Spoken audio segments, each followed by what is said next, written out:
All right, guys. So today we are going to be talking about photosynthesis. And we kind of break up photosynthesis into two reactions. The light dependent, because we need light for it, and then the Calvin cycle. A couple other names for this one are light independent reactions. So you'll see light independent reaction and also dark cycle. They all mean the same thing. It's just a different way of saying it. The thing about why we kind of call it the Calvin cycle as opposed to the other two is the light independent reaction and the dark reaction make it sound as if it happens in the dark. It doesn't. It happens all the time. All right, so who and what does photosynthesis? Plants, algae, some protista, these animal-like little thingamabobs, all right, they do photosynthesis. What photosynthesis means is they're autotrophs, meaning they automatically make their own food. Something we can't do. We are heterotrophs. We have to eat our own food. All right, so a little bit about the light spectrum since we're dealing with the sun. So the sun gives off the visible light spectrum, which we found right here. It looks white, but when we split it with a prism, we actually see that it is made up of a whole bunch of different colors. Okay, these and this is what the plants are going to use to make their chemical energy. So they're taking in light energy and they're going to make chemical energy. So this is the very, very small window that actually is where the light spectrum occurs. The visible light spectrum occurs. All right, so you notice back here, and I'll kind of go back to this. So here we see that green kind of falls like in this middle-ish area. And if we notice on these next slides, this middle-ish area is where absorption is the lowest. This is the green that we see, and this is the color that is bounced back into our eyeballs. So everything else gets absorbed on opposite ends of this spectrum, except for the green, so that's why we see it as green. Okay, we have mainly the two pigments are chlorophyll A and chlorophyll B. All right, so a little bit more about the chloroplast, which we know is the organelle that does photosynthesis. So most likely billions of years ago, a chloroplast was a little photosynthetic bacteria. So what happened was during symbiotic theory, the bacteria was engulfed by a larger cell, but the cell was like, oh, this thing makes energy. Dope. I'm going to keep it.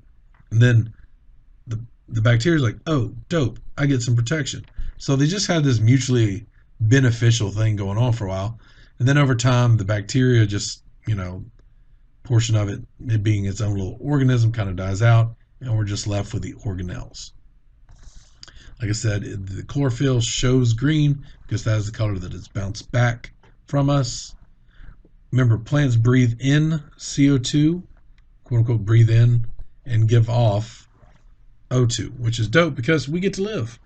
And they do this through their stomas, which are little pores that are opened at the bottom of the cell. Like, right, usually they're on the underside to decrease in water loss.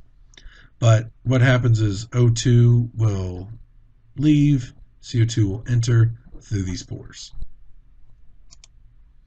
All right, so let's talk a little bit about what a thylakoid or a chloroplast looks like. Okay, so first one is the thylakoid. Thylakoid is a singular little stack, all right, in this little pancake stack. All right, I just like to call them pancakes. I don't know why, maybe because I like pancakes.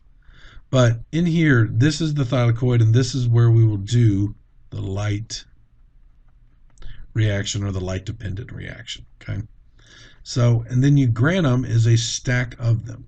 So you'll notice in here that it is not just one like massive thylakoid.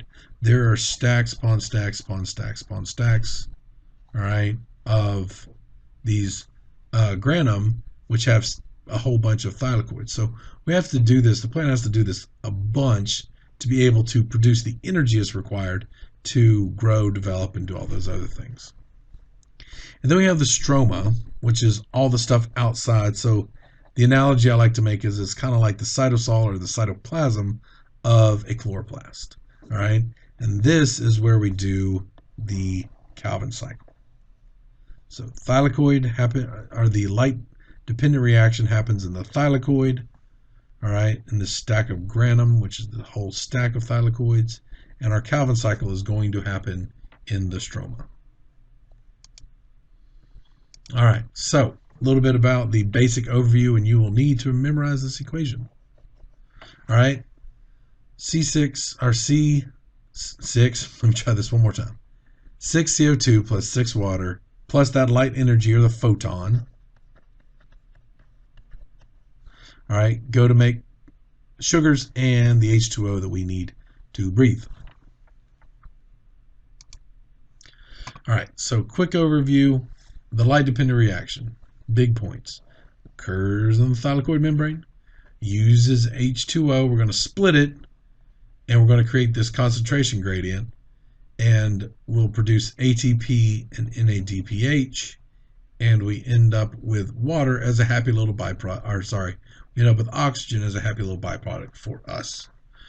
In the Calvin cycle, we're going to take these things, this ATP and NADPH, plus a CO2 molecule, or sorry, yeah, CO2 molecule, carbon dioxide right here, and we're going to make a sugar, okay? So our reactants, for lack of a better way to put it, in our light-dependent reaction is we got light, H2O, those are our reactants. Our products would be O2, NADP, and NADPH. ATP, NADPH, and O2. So what goes into the Calvin cycle is going to be what we kind of got out of the light-independent reaction. Sorry, the light-dependent reaction. So we get ATP, NADPH plus CO2.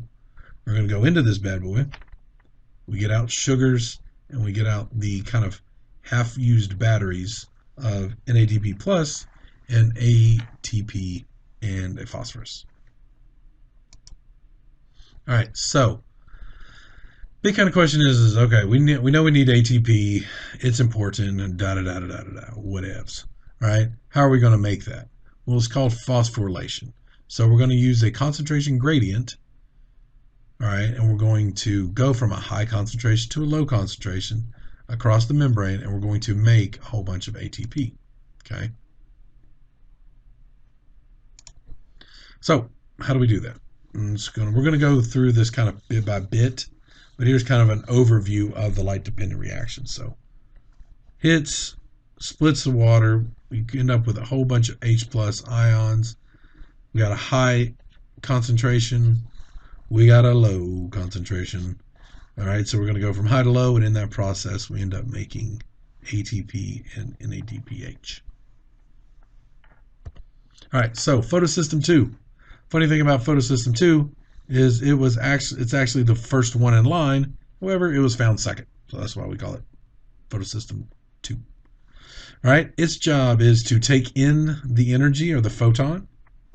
It is going to split the water. So right down here, H2O is broken down into H plus ions and the O2. The O2, like I said, goes off. And we also left with 2 extra electrons. These electrons are going to go to the ETC, or electron transport chain, and they're going to be what makes up NADPH.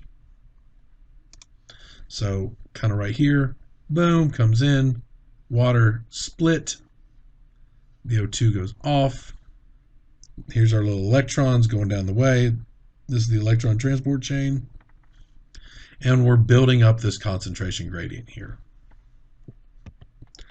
All right, so like it just said, that our electron is getting carried down these blue molecules, all right, which are electron transport chain. They're going to go all the way down to here, where we're going to create that NADPH. Picture. All right, photosystem 1, funny enough, was the first one found. All right, so that's why it's given the name photosystem 1. All right. We pick up more energy. All right, here we really finally, like I said, turn in that NADPH. We make that NADPH. The electron picks up a little more energy and then gets sent on its way to the other side. Now, the hydrogen ions that we've been creating over here, all right, we now have an area, once again, of high, an area of low concentration. Okay, so with that high to low, we're going to have that flow, like we just talked about in diffusion. Essentially, the H plus ions are just going to diffuse from one side to the other, but they're going to use a special little thing. So, like I said, we have our concentration gradient, crap ton OH plus. All right, we're going to use this special bad boy called ATP synthase. I'm going to send it on through, and then once it comes through, it will make, with each turn, it's going to make an ATP. So the ATP and the NADPH are going to go this way to the Calvin cycle to help create the glucose molecule we need. So that's kind of what I just said here. H plus trying to reach equilibrium goes through the ATP synthase and makes ATP. Okay, so there's the overview. So once again, we kind of split here. We split the water. We got the O2. We turn NADP plus into NADPH is what we want. We generate ATP from ADP tri to our from diphosphate ATP to triphosphate. Now these molecules are going to be sent to the Calvin cycle in the stroma to make carbon, or to make our carbon molecule, which is our sugar molecule. We're going to use that CO2, ATP, and ADPH. All right, and we're going to make C6H12O6, aka glucose. Do not worry about memorizing this picture. It is a lot. Okay, the reason I'm showing you this picture is I want you to see where we are using this NADPH and this ATP. So you can just say, hey, we use it. It's like, okay, well, that's good. Where? So you can see it needs, we end up with this. We start with this, but it needs help to get to this bad boy down here. Okay. It's not just magically going to turn into that. So we have to use this energy to do that. So this is the whole overview of the whole process. All right. So we have light coming in. We split our water. All right. We get out oxygen. We use ATP phosphorylation to make ATP and NADPH. We send those molecules to the Calvin cycle. All right. We take this CO2 up here, maybe. I'll move my little thing out of the way. Boop. So take our CO2. Whoops. Back. We take our CO2. We send it through. We use our ATP and ADPH. We get out C6H12O6. And then we send all that stuff back around. We send our ADP and our phosphorus back this way. We send our NADP plus back this way. And we start the whole cycle all over again, nonstop. Okay.